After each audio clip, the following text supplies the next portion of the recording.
Olá, pessoal! Somos o grupo 6 e ficamos responsáveis pelo tema Conhecer os Dialetos do Brasil.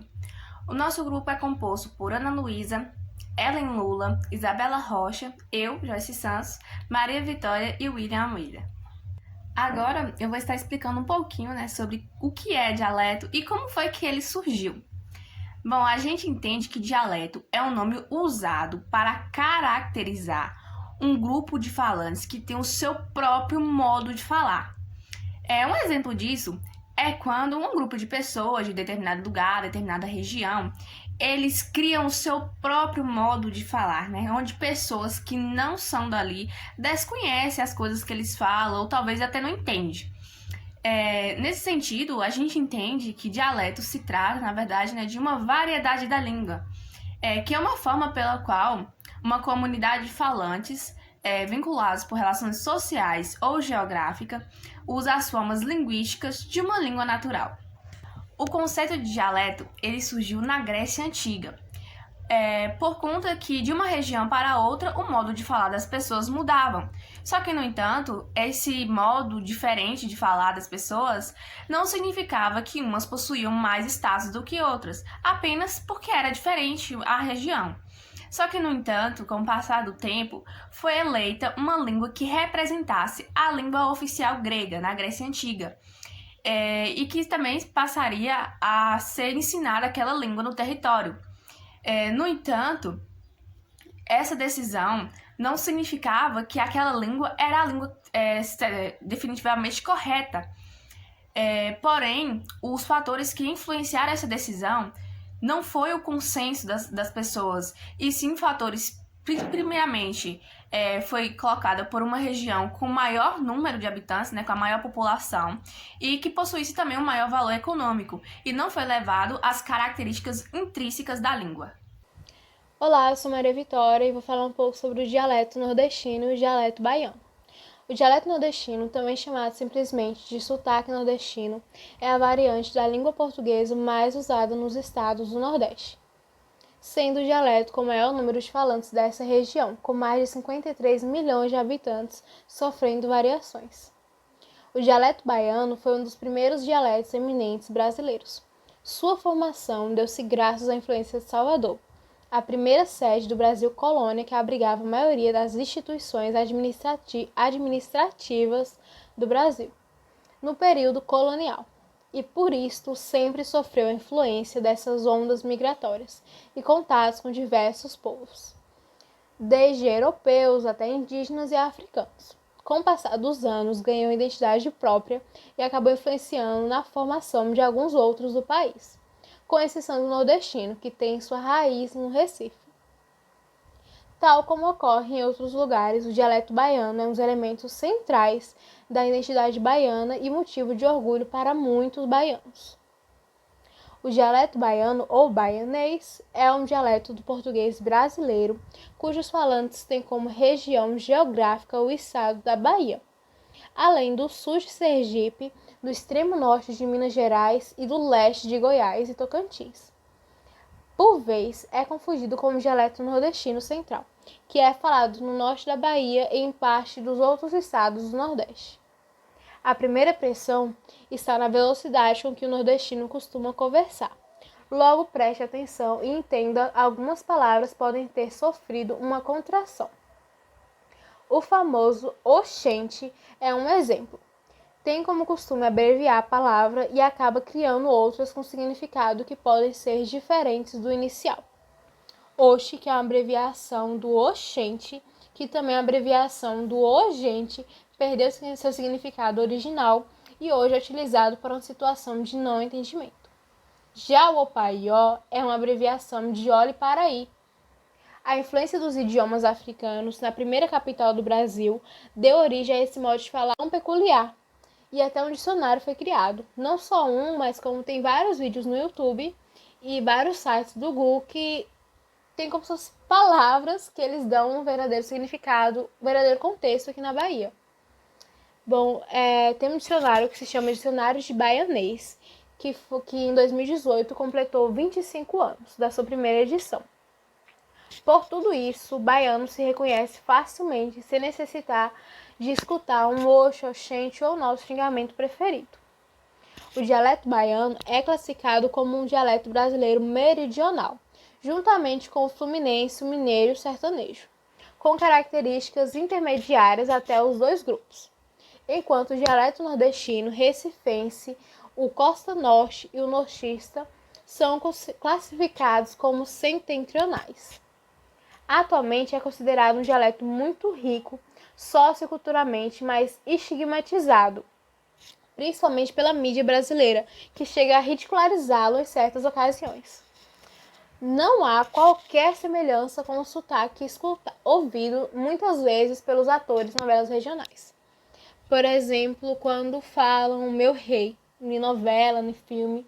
Se você conhece um baiano, se você é um baiano, você sabe muito bem que não se fala meu rei em lugar nenhum aqui. Todavia, tal como ocorre em outros lugares, o dialeto baiano é um dos elementos centrais da identidade baiana e motivo de muito orgulho para os baianos, como eu já tinha falado no meio do meu texto. Bom, agora falando um pouco sobre o português baiano.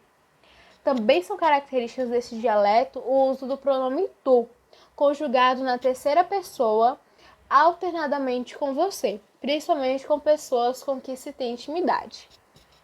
Por exemplo, tu é demais e você é demais. Provavelmente por influência do sotaque carioca e a inversão da colocação da partícula negativa. Por exemplo, sei não em vez de não sei. E dos advérbios e pronomes interrogativos. Por exemplo, você tá onde, em vez de onde você está. Essa peculiaridade influenciou alguns dialetos do Nordeste.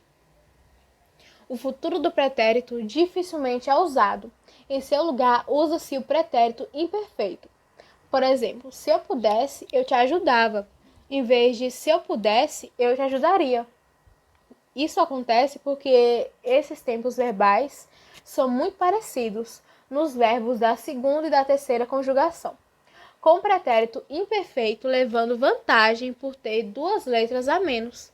Por exemplo, comia, comeria, agia, agiria. Seria impossível falar do dialeto nordestino sem trazer um pouco sobre os cordéis. O cordel nordestino é uma expressão popular que se caracteriza pela declamação de poema. Estes textos rimados são impressos em folhetos e pendurados em cordas, por isso são chamados de cordéis, e vendidos em feiras livres. Esse é o tipo de arte que costuma trazer temas regionais, personagens locais, lendas folclóricas, além de questões sociais. Bom, eu trouxe um de Braulio Bessa, que se chama Ser Nordestino, e eu vou recitar para vocês. Sou o gibão do vaqueiro, sou cuscuz, sou rapadura. Sou vida difícil e dura. Sou nordeste brasileiro, sou cantor violeiro, sou alegria ao chover. Sou doutor sem saber ler. Sou rico sem ser granfino, quanto mais sou nordestino, mais tenho orgulho de ser.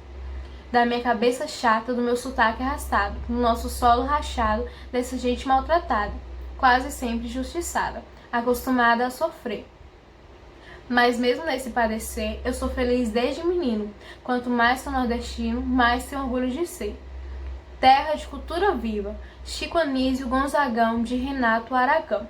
Ariano e Pata Viva, gente boa, criativa. Isso só me dá prazer, e hoje mais uma vez eu quero dizer muito obrigado ao destino. Quanto mais sou nordestino, mais tenho orgulho de ser. E é assim que eu finalizo a minha parte de dialeto nordestino. Em São Paulo, existem muitas diferenças dentro do mesmo estado. Os paulistanos falam de uma maneira, já o pessoal das cidades do interior de outra, que também diferem entre si. Algumas cidades tiveram influência americana, enquanto que o dialeto paulistano teve uma forte influência europeia.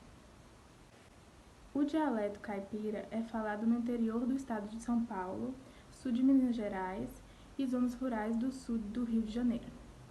A fonética caipira é marcada principalmente pelo R caipira e trocar o LH por IE. A característica do dialeto mineiro ou montanhês apareceu durante o século XIX. O estado sofreu influência do dialeto do Rio de Janeiro no Sudeste, enquanto o Sul passou a falar o dialeto caipira. A região central de Minas Gerais, contudo, desenvolveu um dialeto próprio, que é o conhecido dialeto mineiro. Fluminense é um dialeto do português brasileiro, falado nos estados do Rio de Janeiro e Espírito Santo. É típico da região metropolitana do Rio de Janeiro e de outras cidades do interior. Esse dialeto apresenta semelhanças com o português lusitano, como, por exemplo, a pronúncia do S chiado e as vogais abertas. Sua origem vem do dialeto africano falado pelos escravos, que representavam a maioria da população carioca durante o período colonial. O dialeto gaúcho é um dialeto do português falado no Rio Grande do Sul e em parte do Paraná e de Santa Catarina. Fortemente influenciado pelo alemão e italiano por força da colonização, e espanhol e pelo guarani, especialmente nas áreas próximas à fronteira com o Uruguai. Possui diferenças lexicais e semáticas muito numerosas em relação ao português padrão, o que causa às vezes dificuldade de compreensão do diálogo informal entre dois gaúchos por parte de pessoas de outras regiões brasileiras. Muito embora eles façam entender perfeitamente quando fala com brasileiros de outras regiões. Foi publicado um dicionário pelo filólogo Batista Bozzetto, listando as expressões regionais e seus equivalentes na norma culta. O sotaque é derivado da colonização de uma determinada região. No Rio Grande do Sul, cuja cidade de fronteira com a Argentina e Uruguai sofre diretamente a influência geográfica da região, além de utilizar expressões tipicamente da fronteira composta de língua espanhola, essas também receberam a herança linguística deixada pelos imigrantes índios e negros. A fonologia é bastante próxima do espanhol rio-platense, sendo algumas de suas características o ritmo silábico de fala, a vocalização do L em U nos finais de sílabas, e a menor importância das vogais nasais, praticamente restrita à vogal an e aos ditongos ão e on. Gramaticalmente, uma das características mais notáveis é o uso do pronome tu em vez de você, diferente do usado em São Paulo, mas com o verbo na terceira pessoa. Tu ama, tu vende, tu parte. Porém, não é raro ouvir a conjugação do tu de acordo com a norma culta. Vocabulário: aspa é igual a chifre, avião é igual a esquerdo, borracha é igual a bêbado, cacetinho é igual a pão francês, carpinha é igual a meia, laço é igual a apanhar, surra, lomba é igual a ladeira, macanudo é igual a forte, vai é igual a puxa, nossa, que coisa. É primeiramente uma interjeição de espanto, mas pode ter outros exemplos, como por exemplo, mostrar hesitação ao iniciar uma frase. Ti é igual a expressão utilizada para enfatizar a oração, assim como o ba pode ser utilizado para muitas coisas, como por exemplo, ti, ganhei na loteria. A la puxa, interjeição de surpresa, que enaltece o que escutou, como por exemplo, mas a la puxa que pala bela. Algumas comparações, por exemplo, na cidade de São Paulo você pegou algumas frutas. No Rio Grande do Sul tu pegou algumas frutas. O dialeto sertanejo é um dialeto do português brasileiro. É falado no sudoeste, centro-sul e leste de Mato Grosso, noroeste de Mato Grosso do Sul, no centro-norte de Goiás e em pequenas porções do oeste de Minas Gerais. Esse dialeto é desenvolvimento do dialeto caipira, que sofreu forte influência das ondas migratórias que correram em direção ao centro-oeste brasileiro, principalmente após a construção de Brasília e da abertura das rodovias Belém-Brasília e BR-364. A interação cultural de imigrantes falantes dos dialetos mineiro, sulista e nordestino construiu o que hoje é conhecido como dialeto sertanejo. Ainda hoje, grandes porções de Goiás e Mato Grosso do Sul ainda falam o dialeto caipira. A região norte do Brasil tem pelo menos 2 sotaques de destaque. O tradicional sotaque utilizado pela maioria dos habitantes da área nas 2 maiores cidades, Belém do Pará e Manaus. Totalmente em 4 dos 7 estados da região, Acre, Amazonas, Roraima e Amapá, e parcialmente em um, o Pará. Enquanto outro sotaque é utilizado pelos chamados imigrantes de 70 e pelos seus descendentes.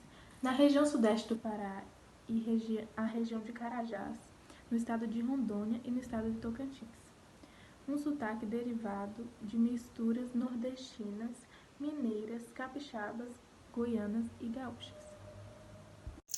Já estamos agora no finalzinho da nossa apresentação, mas antes eu gostaria de falar um pouquinho sobre o preconceito linguístico.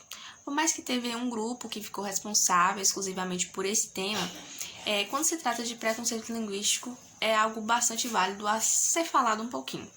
A gente já entende que preconceito linguístico ele surge entre falantes de uma mesma língua por essa questão de ter oficializado o modo de falar correto ou o modo de falar errado. Enfim, inclusive também é um dos preconceitos mais empregados na sociedade atualmente e um dos importantes precursores da exclusão social. Em sua obra, Marcos Bagno ele afirma que não existe a maneira correta ou errada de se falar. Porém, como eu já tinha falado antes, né, foi a supremacia que impôs e que ditou essa questão. Por isso que o pessoal que é da capital, eles acham que falam correto e acha que tem a autoridade de dizer que o pessoal que é do interior fala errado por essa questão de a supremacia ter colocado a língua deles como oficial daquela região. Um exemplo nítido disso e nacional é que foi quando no BBB 2021, né, a participante Juliette, ela chega a sofrer xenofobia por outros participantes, onde ela é colocada como uma pessoa emocionada, mal educada, que fala demais, que fala alto, sendo que a participante já tinha dito que aquele era o seu modo de ser, esse modo de ser nordestino, né. Já aproveitando essa questão da televisão, é algo também que Marcos Bagno critica em seu livro, quando ele diz que todo personagem de origem nordestina é, sem exceção, um tipo grotesco, rústico, atrasado, criado para provocar o escárnio e o deboche dos demais personagens e do espectador. Então, é um preconceito linguístico, principalmente dessa questão do nordestino, é algo bem assim nítido na TV brasileira, principalmente na Rede Globo. E para finalizar esse trabalho, eu vou fechar com uma frase que eu mesma criei ao decorrer das minhas pesquisas, que diz o seguinte: a raiz do preconceito nasce da ignorância. Tudo é nocivo, até o homem impor padrões. Finalizamos aqui a nossa apresentação. Muito obrigada e até uma próxima.